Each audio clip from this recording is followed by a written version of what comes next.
You wouldn't understand. It's complex. You know, in a place like Sterling and Sons architecture, there are really only two kinds of people. The ones whose names get carved into the cornerstones of skyscrapers, and the ones who dust the models of those skyscrapers. For 3 years, I was the one with the dust cloth. My name is Clara Evans, and I thought that by moving to New York from the hills of West Virginia, I was finally getting my shot. I had a degree in structural design from WVU, top of my class, but I guess a state school diploma doesn't shine as bright as one from Yale or Harvard. So, I took the only job they offered me, archivist. It sounded fancy, but it really meant I was the keeper of the basement, the ghost who lived among blueprints of buildings that were either long forgotten or famously standing. It was a world away from the glass and steel universe on the 50th floor. I learned pretty quickly that my job wasn't to be seen or heard, just to produce the right document when summoned. And the person who did most of the summoning was Preston Sterling III. Of course, he was the third. He was the founder's grandson, a man who wore his legacy like a tailored suit he was terrified of getting a wrinkle on. I remember the first time he came down to the archives. The heavy oak door groaned open, letting a slice of sterile, air-conditioned light cut through the dusty quiet. He didn't even look at me, just pointed a polished leather shoe towards a wall of document tubes. He said, "I need the original plans for the old Metro Transit hub, the 78 project, the structural steel specs." I didn't even have to check the system. I told him, "That would be Section K, Tube 212. Your grandfather's signature is in the bottom, right corner," a little different from how he signed later on. He just froze for a second.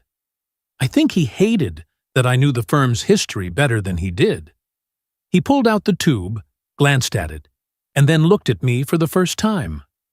Not at me, but sort of through me. He said, "Right.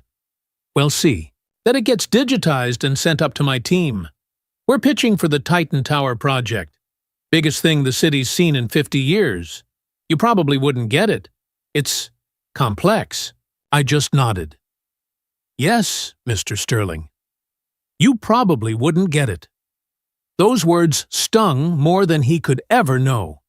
Because every night, in my tiny shoebox apartment in Queens, I wasn't just digitizing his grandfather's work. I was sketching my own. My apartment walls were covered in them. Designs for buildings that breathed, that used light and air in ways no one at Sterling and Sons had thought of in decades. The Titan Tower wasn't just a project to me. It was an obsession. I knew the plot of land they were building on. I knew the way the sun hit it at 3 p.m. in the fall. I knew the wind patterns off the East River. What I didn't expect was for anyone else to ever care. But then there was Arthur Vance. He was the and Sons part of the firm, a partner who had actually worked his way up, a man whose hands looked like they'd actually held a pencil instead of just a golf club. One afternoon, he came down looking for some zoning documents. He found me at my desk, my worn copy of Dialogues with the American City open next to my keyboard. He didn't just ask for the file, he tapped the cover of the book. "Jane Jacobs," he said, a real smile in his eyes. "A classic. You don't see many people reading her anymore. What do you think of her theories on urban decay?" I was so shocked I almost couldn't speak. We talked for maybe 10 minutes about architecture, about the soul of a city. For the first time in 3 years, someone saw a person, not just a pair of hands to fetch files. As he was leaving, he paused at the door. "Clara, right?" I nodded. He just gave me a thoughtful look and said, "Keep reading." It was a small thing, a tiny crack of light in my basement world, but in a place built on foundations of concrete and steel, I learned that sometimes hope is the most important structural element of all. That night, as the official announcement for the Titan Tower competition echoed on the news, I took out a small, worn wooden architect's scale from my bag. It was my grandfather's, a carpenter from back home. It was the only piece of my past I'd brought with me. I laid it on a fresh sheet of paper and began to draw, not just sketching anymore, but designing. I was going to build my own Titan Tower, even if it was only ever on paper. I had to. It was the only way to keep from being buried alive. So, the Titan Tower project kicked off, and let me tell you, the buzz on the 50th floor was like nothing I'd ever heard. It was all anyone talked about. It was the firm's legacy project, the one that would get them on the cover of Architectural Digest for the next decade. But down in my basement world, all I heard was the echo of that buzz. And soon, the echo started to sound strained. The project was in trouble. I could tell from the files they were requesting. Frantic searches for obscure zoning variances, old soil reports, anything that might solve a problem they couldn't crack. Preston's design, the one he'd unveiled in the boardroom, looked great on a PowerPoint slide, but in reality, it was a mess. It was all glass and ego, with no soul and, as it turned out, not much structural integrity. The big problem was the wind shear. You build something that tall, that slender, right next to the river, and the wind becomes a monster trying to tear it down. The engineering team was having fits, and Preston's solution was just to throw more steel at it, making the whole thing bulky and killing the budget. I saw the junior architects, kids fresh out of school with bright eyes that were slowly dimming, with panic, pulling all-nighters. One afternoon, I saw Preston publicly tear into one of them, a young man named Ben, right in the middle of the open-plan office. He was pointing at a simulation on a screen showing the building swaying dangerously. "Is this the best you can do?" Preston's voice was sharp, cutting. My grandfather built this firm on innovation, not incompetence. The thing was, I knew for a fact that the flawed concept was Preston's own directive. Ben was just the scapegoat. I watched him stand there, taking it, his face red with humiliation, and in that moment, something inside me just hardened. It wasn't about my own ambition anymore. It was about the work. The building deserved better. So, I did something. Under the guise of my official duties, digitizing the pre-computer era archives for off-site backup, I started digging. I knew there had to be something. In the late 80s, the firm had pitched a project, a slender tower that was never built, but was known for its radical approach to aerodynamics. I spent 2 days surrounded by dusty tubes until I found it. A detailed wind tunnel study, complete with hand-drawn calculations and notes in the margins from one of the original partners. It was brilliant. It solved the exact problem they were having upstairs, using a series of subtle setbacks, and a porous building skin to diffuse the wind rather than fight it. I didn't dare walk it up to Preston. He'd just shred it, or worse, steal it. So I scanned the key pages and put the physical file on Ben's desk after everyone had left for the day. I just left a sticky note on it that said, "Thought this might be useful." See, the next morning, I heard the commotion from the mail cart. Ben had found the file, and the solution worked like a charm. The engineering team was ecstatic.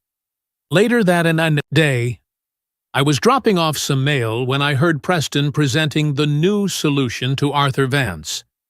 He was standing there, chest puffed out, pointing to the revised simulation.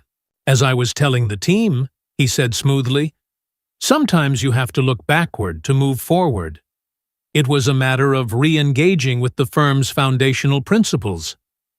He took every ounce of the credit without even mentioning Ben's name.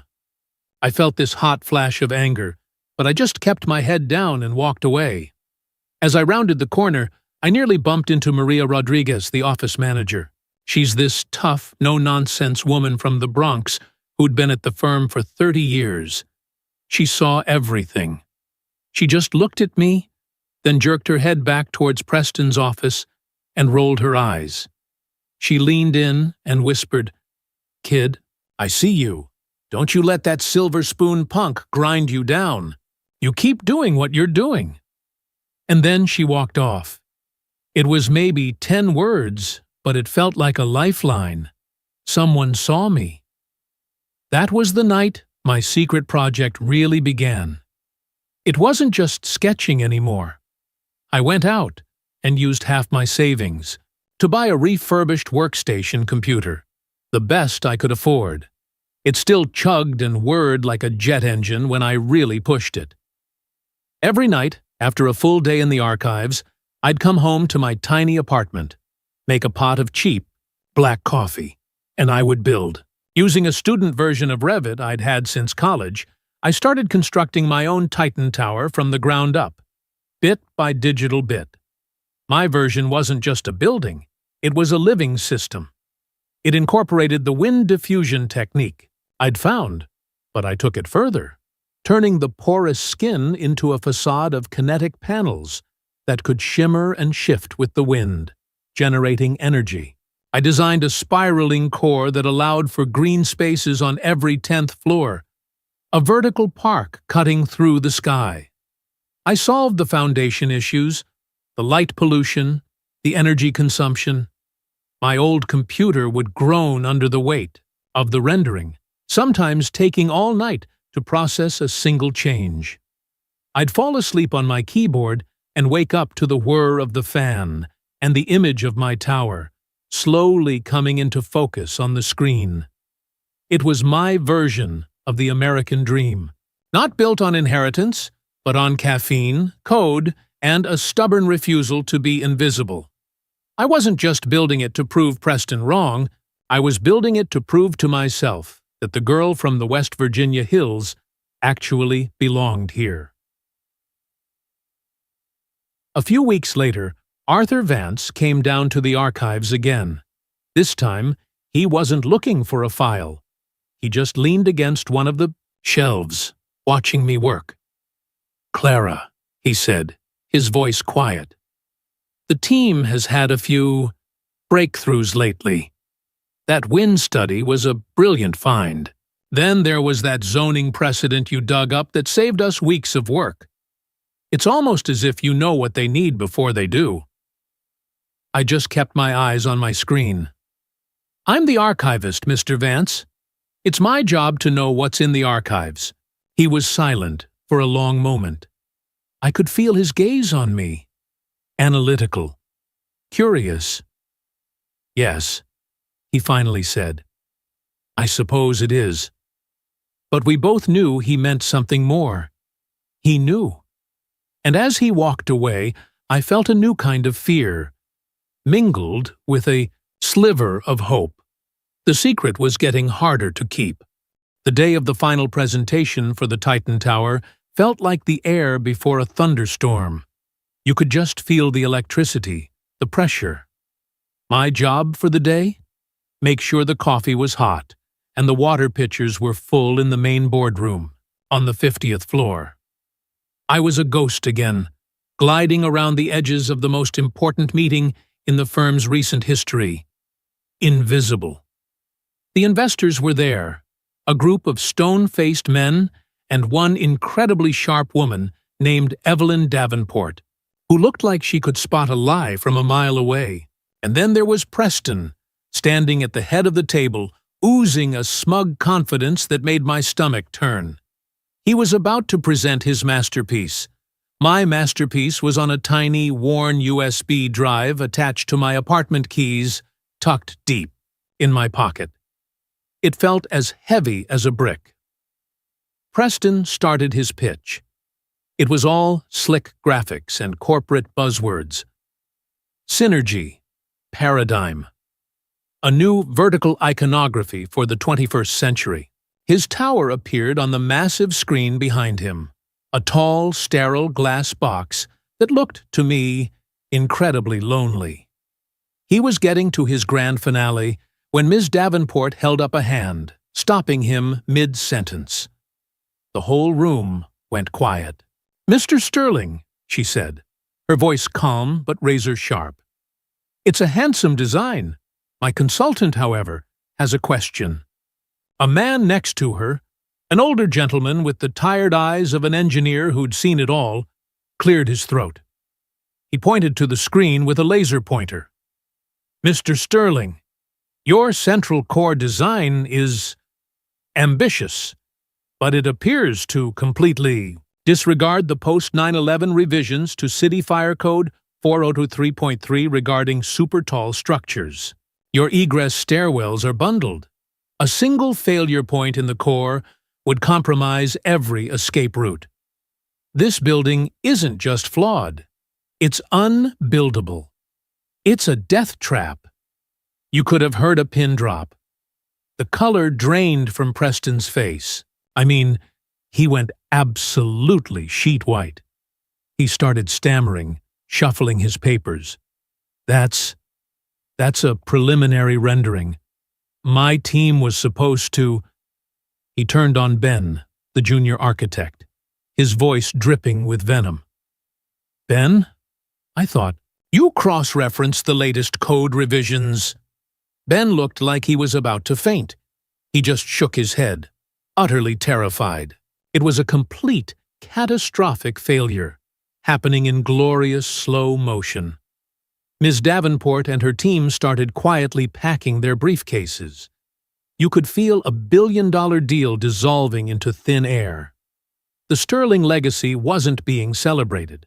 It was being executed, right there on the 50th floor. Arthur Vance looked like he'd been punched in the gut. His face was a mask of devastation.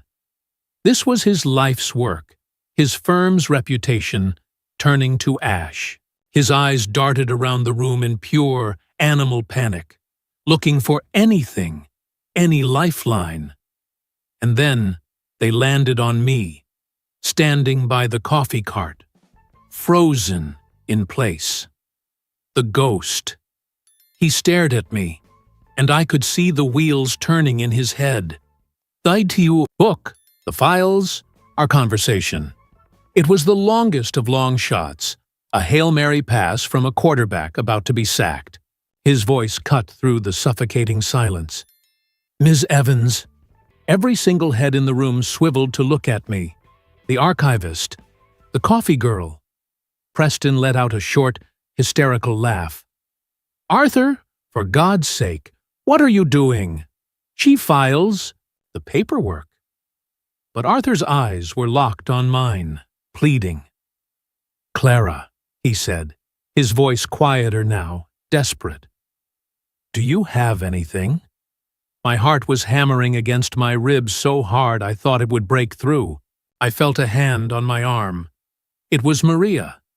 She'd been standing by the door, watching the whole thing. She squeezed my arm, hard.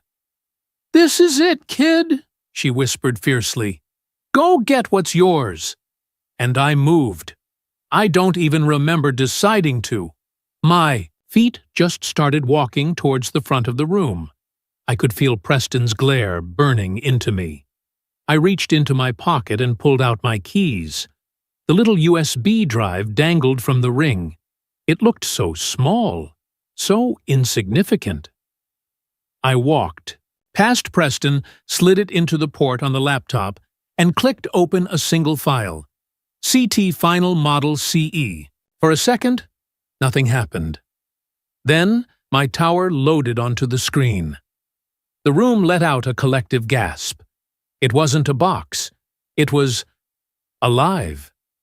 It spiraled towards the sky, its facade shimmering, with ribbons of green snaking up its sides. It was elegant and strong and beautiful. I turned to face the investors. My voice didn't even shake. "The problem isn't the wind or the fire codes," I began. "The problem is thinking of a building as just steel and glass. A skyscraper should be a community. It should be a part of the city, not just a monument to one person's ego. I started clicking through my presentation. My design uses a split-core system. 2 independent egress routes wrapped around a central atrium that acts as a natural ventilation shaft, cutting cooling costs by 40%. It not only meets the fire code, it creates safe haven floors every 15 levels, complete, with their own air and water supply. The skin of the building isn't just glass, it's a series of kinetic panels that shift with the sun, reducing solar gain and generating supplemental power. The green spaces aren't just for show, they're functional, cleaning the air inside the building. I spoke about how it would feel to live and work there, about the light, the public plazas at its base, about how a building can serve its people. I wasn't selling them a building. I was telling them a story. My story. When I finished, there was total silence. I looked at the investors. Evelyn Davenport was leaning forward, her pen forgotten on the table, her eyes wide with, well, it was, awe. The engineer was nodding slowly, a look of profound respect on his face. I glanced at Arthur. There were tears in his eyes. And then I looked at Preston. He had shrunk. He was slumped in his chair, staring at the screen, at a vision so far beyond his own that he couldn't even comprehend it. He looked small and insignificant. The ghost from the basement had just taken his place at the head of the table. I hadn't raised my voice. I hadn't accused him of anything. I had just shown them the truth. And in that silent, stunned boardroom, the truth was more powerful than any shouting match could ever be. You know, in the movies, the big reveal is followed by cheers and applause. In real life, it's followed by a silence so heavy you can feel it in your bones. That's what happened in that boardroom. After my presentation ended, nobody moved. The investors just stared at the screen, then at me, then at Arthur. Evelyn Davenport finally broke the silence. She didn't smile. She wasn't the cheering type. She just gave a crisp, decisive nod. "Mr. Vance," she said, her voice leaving no room for argument, "we are prepared to move forward, provisionally, with the design presented by Ms. Evans." She made a point of looking at me and using my name.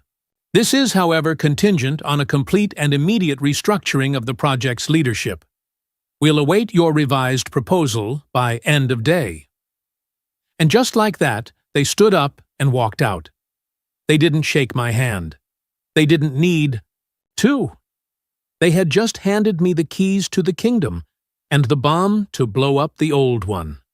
The fallout was immediate and brutal.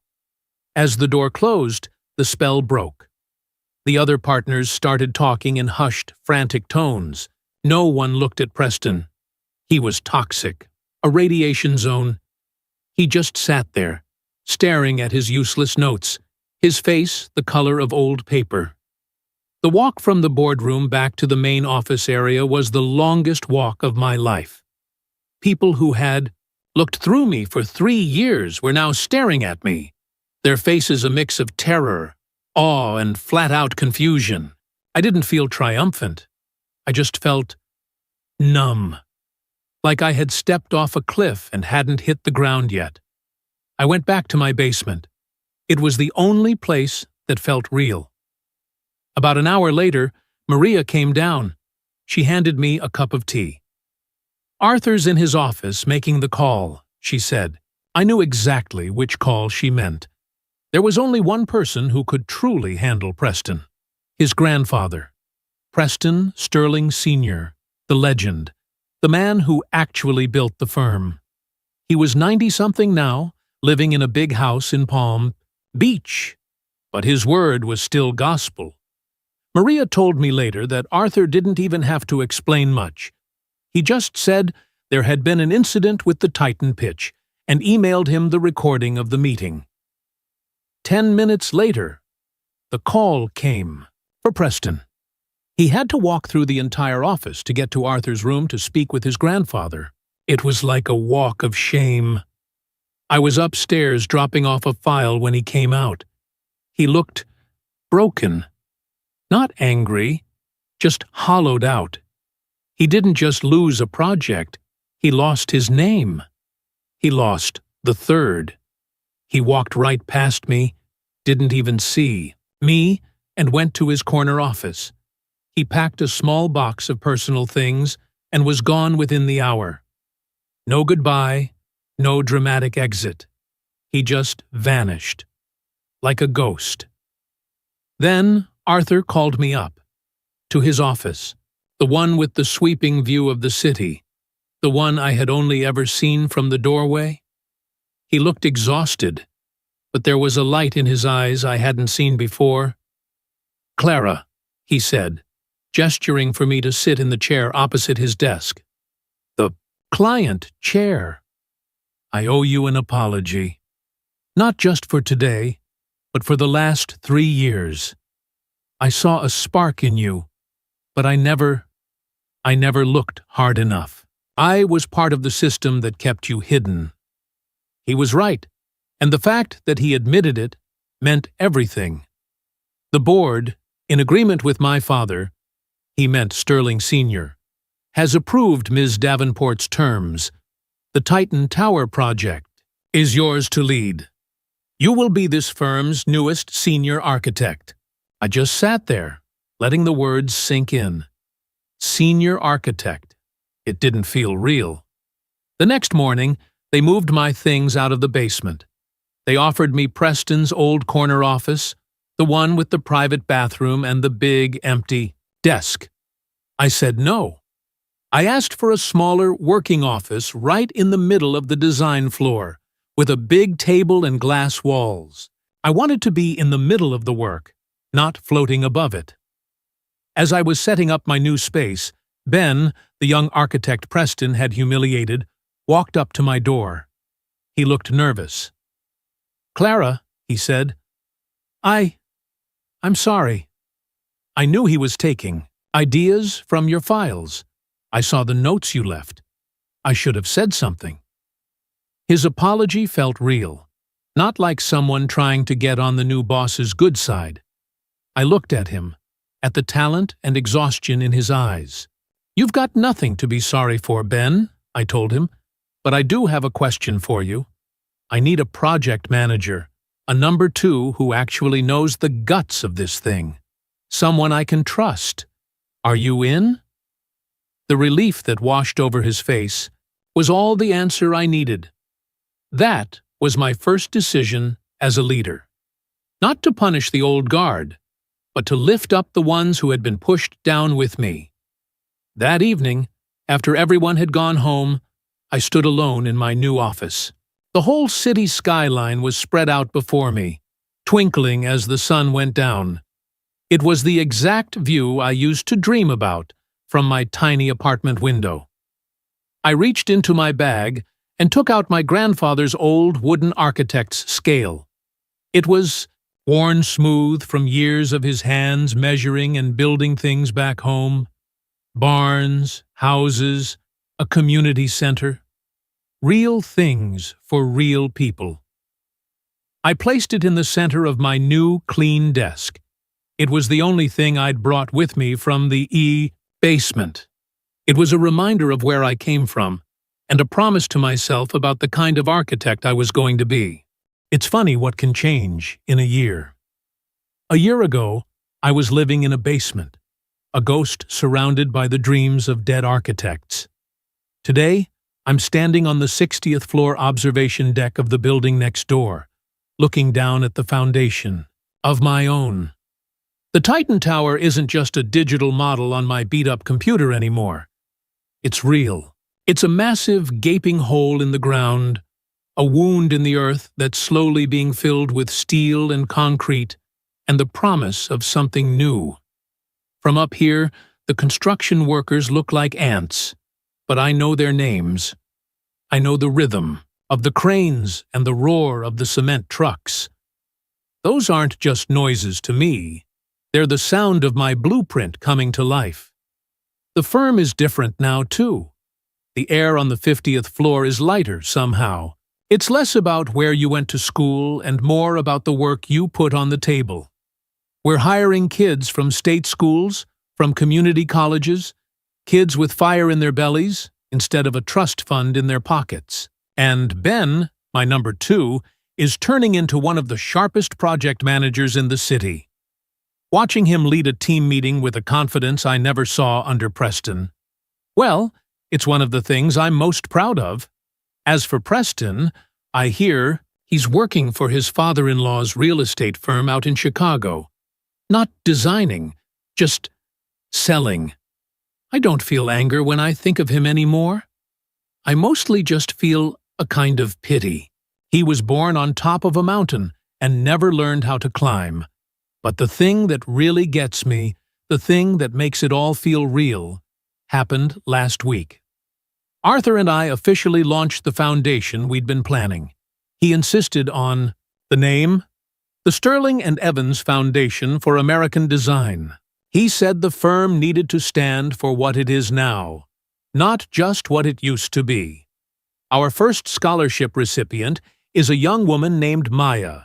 She's from a tiny coal town in western Pennsylvania, and her portfolio, full of designs for community, centers, and sustainable homes, was the most brilliant thing I'd seen since, well, for a long time.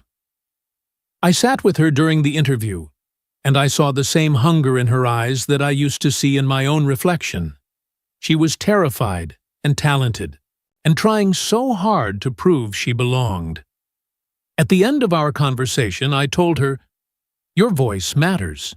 Don't ever let anyone make you feel like you should stay in the basement." The look on her face when we offered her the full ride to Columbia, that felt better than winning the Titan contract. It felt like I wasn't just building a tower, I was building a door for people like her to walk through. Arthur joined me on the observation deck, handing me a cup of coffee. We stand there for a while, just watching the work below. We're partners now, in every sense of the word. Our conversations are less about him teaching me and more about us figuring things out together.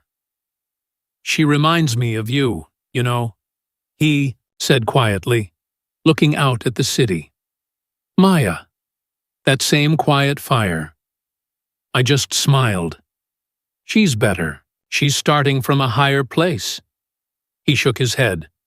"No, she's starting from a place that you built for her." Later, we went down to the on-site office, a messy trailer full of blueprints and coffee stains. The real heart of the project. I'd unrolled the latest plans for the public plaza at the tower's base. There was a small detail with the fountain's drainage system I wanted to double-check. I reached into my bag and pulled out my grandfather's wooden architect's scale. It felt smooth and familiar in my hand. I laid the old, worn wood against the crisp, new paper. The lines of his past meeting the lines of my future. I looked up, from the blueprint, through the trailer window, at the massive steel skeleton of my building reaching for the sky. A building born from a quiet dream in a dusty basement. And I realized my name might not be carved into its cornerstone, but my story is in its foundation, in every beam and every pane of glass. It's a story that proves that it doesn't matter where you start. It only matters what you have the courage to build. Watching Clara's journey, it's easy to celebrate the final victory in that boardroom, but the real story, the one that truly stays with us, lies in the quiet moments that came before. It's a powerful lesson in the difference between external validation and internal worth. Clara's value wasn't created the moment she plugged in that USB drive, it was simply revealed there. For years, she honed her craft in silence, not for applause, but because her passion and talent demanded to be expressed. There's a beautiful old saying, "True gold does not fear the fire." Clara's integrity and her unique vision were her true gold. The intense pressure, the years of being overlooked, and the humiliation of being underestimated. That was the fire. It didn't destroy her. It only burned away everything that wasn't real, leaving her true worth shining for all to see. In our own lives and careers, we often face dismissive voices or find ourselves in systems that value pedigree over passion. This story is a quiet reminder that the most powerful response is often not to shout back, but to continue building your own foundation brick by brick in silence. Because true character, much like a well-designed building, is built to last, and its quality will always, eventually, speak for itself. This story truly moved us, and we are so curious to know how it resonated with you. What was the lesson that stood out the most? Have you ever witnessed a moment in your own life where quiet competence triumphed over loud arrogance? We would be honored to read your thoughts and stories in the comments below. If you found value and inspiration in Clara's journey, please give this video a like to support our channel, and be sure to subscribe and turn on notifications so you don't miss our next story. Until next time, may you find strength in your own quiet truth, and may you find peace and hope, especially after the storm.